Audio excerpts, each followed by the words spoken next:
Twelve semester 3 তোমরা জানো যে প্রত্যেকটা থিওরি বা কনসেপ্ট ক্লিয়ারের ক্লাসের সাথে সাথে আমার কিন্তু এমসিকিউ আলোচনা চলতে থাকে।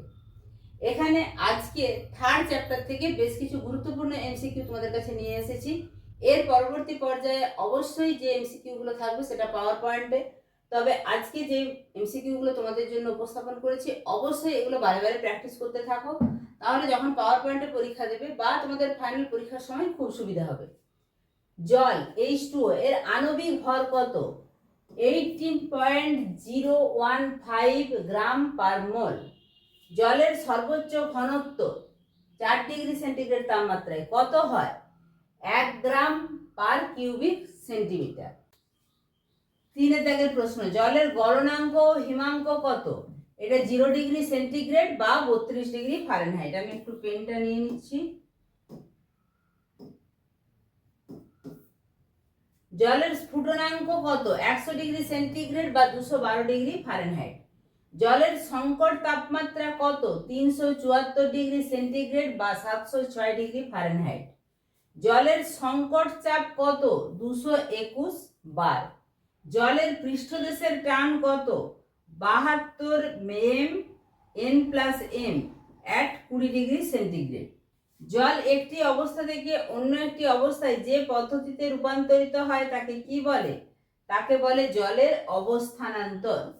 কত ডিগ্রি তাপমাত্রায় জলের ঘনত্ব সর্বোচ্চ হয়? 4 ডিগ্রি সেন্টিগ্রেড তাপমাত্রায়। সমান ভরের জল ও অন্য কোনো বস্তু যথাক্রমে যে তাপ গ্রহণ করে তাদের অনুপাতকে কি বলে? বলে আপেক্ষিক তাপ। কোন তরলের পৃষ্ঠটান বেশি? পারদের পৃষ্ঠটান বেশি। পারদের পর কোন তরলের পৃষ্ঠটান বেশি? পারদের পরেই কিন্তু জল। জলের অণুগুলি জলের উপরিভাগে যে বলের সাহায্যে পরস্পর সংযুক্ত থাকে তাকে কি বলে? তাকে বলে পৃষ্ঠটান। তাহলে এই পৃষ্ঠটান যার দ্বারা পরস্পরের সঙ্গে সংযুক্ত থাকে সেটা পারদের সবচেয়ে বেশি, তারপরে জল। 0 ডিগ্রি সেন্টিগ্রেড উষ্ণতায় বরফের ঘনত্ব কত হয়? 0.917 গ্রাম পার ঘন সেমি। 0 ডিগ্রি সেন্টিগ্রেড উষ্ণতায় জলের ঘনত্ব কত হয়? 0.999 গ্রাম পার ঘন সেমি। বাতাসের আর্দ্রতা পরিমাপক যন্ত্রের নাম কি? আর্দ্রতা পরিমাপক যন্ত্রের নাম হচ্ছে হাইগ্রোমিটার। পরের প্রশ্ন 17 দাগে, বাষ্পীভবনের হার পরিমাপক যন্ত্রের নাম কি? একটু পেনটা নিয়ে নি। বাষ্পীভবনের হার পরিমাপক যন্ত্রের নাম অ্যাটমোমিটার। ঘনীভবন প্রক্রিয়ার মাধ্যমে জলীয় বাষ্প যে নির্দিষ্ট উষ্ণতায় জলকণায় পরিবর্তিত হয় তাকে কি বলে? তাকে বলে শিশিরাঙ্ক। জলের উপরিতল থেকে বাষ্প সৃষ্টির প্রক্রিয়াকে কি বলে? বলে বাষ্পীভবন। তো 4টে অপশনের মধ্যে একটা উত্তর করতে হবে। এটাকে সিম্পল বা বেসিক টাইপের এমসিকিউ বলে। এগুলো এতগুলো এমসিকিউ তোমরা বারবার করবে সিম্পল বা বেসিক টাইপের, তারপরে আবার যে ভ্যারাইটিস টাইপ আছে প্রত্যেকটা করতে করতে কিন্তু পরীক্ষার সময় আর কিছু অসুবিধা হবে না। বাষ্প তরলে পরিণত হওয়ার প্রক্রিয়াকে কি বলে? ঘনীভবন। জল থেকে বরফ সৃষ্টির প্রক্রিয়া, জল থেকে সরাসরি বরফ হয়ে যাচ্ছে, সেটা হচ্ছে কঠিনীভবন। যে প্রক্রিয়ায় বরফ থেকে সরাসরি বাষ্প হয় তাকে বলে ঊর্ধ্বপাতন। কনডেনসেশন শব্দটি প্রথম কে ব্যবহার করেছেন? কির্চার 1644 সালে। যে নির্দিষ্ট উষ্ণতায় ঘনীভবনের মাধ্যমে জলীয় বাষ্প জলকণায় রূপান্তরিত হয় তাকে কি বলে? তাকে বলে শিশিরাঙ্ক। শিশিরাঙ্ক 0 ডিগ্রির নিচে নেমে গেলে তাকে কি বলে? তাকে বলে তুষারাঙ্ক। শিশিরাঙ্কের অপর নাম কি? ঘনীভবন উষ্ণতা।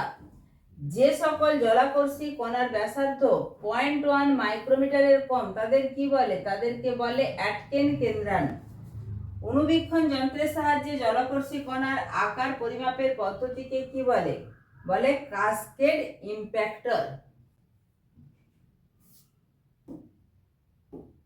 এরপরে 29 দাগে, জলাকর্ষী কণা পরিমাপের এককে কি বলে? মাইক্রন। 1 মিটারের 10 লক্ষ ভাগের 1 ভাগকে কি বলে? 1 মাইক্রন। 1898 সালে কোন আবহবিদ সর্বপ্রথম 0.1 মাইক্রনের কম ব্যাসযুক্ত জলাকর্ষী কণার উপস্থিতি চিহ্নিত করেন? জন অ্যাটকেন। তোমরা বুঝতেই পারছো যে তত্ত্বগুলো ডিটেলস না পড়লেও কিন্তু এই এমসিকিউ গুলো তোমাদের থাকবে। অ্যারোসলের ব্যাস কত হয়ে থাকে? 5 মিউ এর কম হয়ে থাকে। পরের প্রশ্নে চলে যাব 33। প্রতি ঘন সেন্টিমিটার বাতাসে জলাকর্ষী কণার সংখ্যা কতগুলি থাকে? 10 থেকে 1000। তাপের সংযোজন বা বিয়োজন ছাড়াই কেবলমাত্র আয়তন বৃদ্ধির জন্য বাতাসের শীতলীকরণ প্রক্রিয়াকে কি বলে? তাপবিযুক্ত প্রক্রিয়া। প্রতি কিলোমিটার উচ্চতা বৃদ্ধি পেলে অসম্পৃক্ত বাতাসে কত ডিগ্রি হারে উষ্ণতা কমে? 10 ডিগ্রি সেন্টিগ্রেড। ঘনীভবন তলের নিচে সৃষ্ট তাপবিযুক্ত প্রক্রিয়াকে কি বলে? শুষ্ক তাপবিযুক্ত প্রক্রিয়া। ঘনীভবন তলের উপরে প্রতি কিলোমিটার উচ্চতা বৃদ্ধি পেলে কত হারে ঘনীভবনের লীন তাপ যুক্ত হয়ে থাকে? 6 ডিগ্রি সেন্টিগ্রেড। ঘনীভবন তলের উপরে সংঘটিত তাপবিযুক্তি হারকে কি বলে? আর্দ্র তাপবিযুক্তি হার। এই আর্দ্র তাপবিযুক্তি হার বা শুষ্ক তাপবিযুক্তি হার এগুলো কিন্তু তোমাদেরকে ভালো করে জানতে হবে।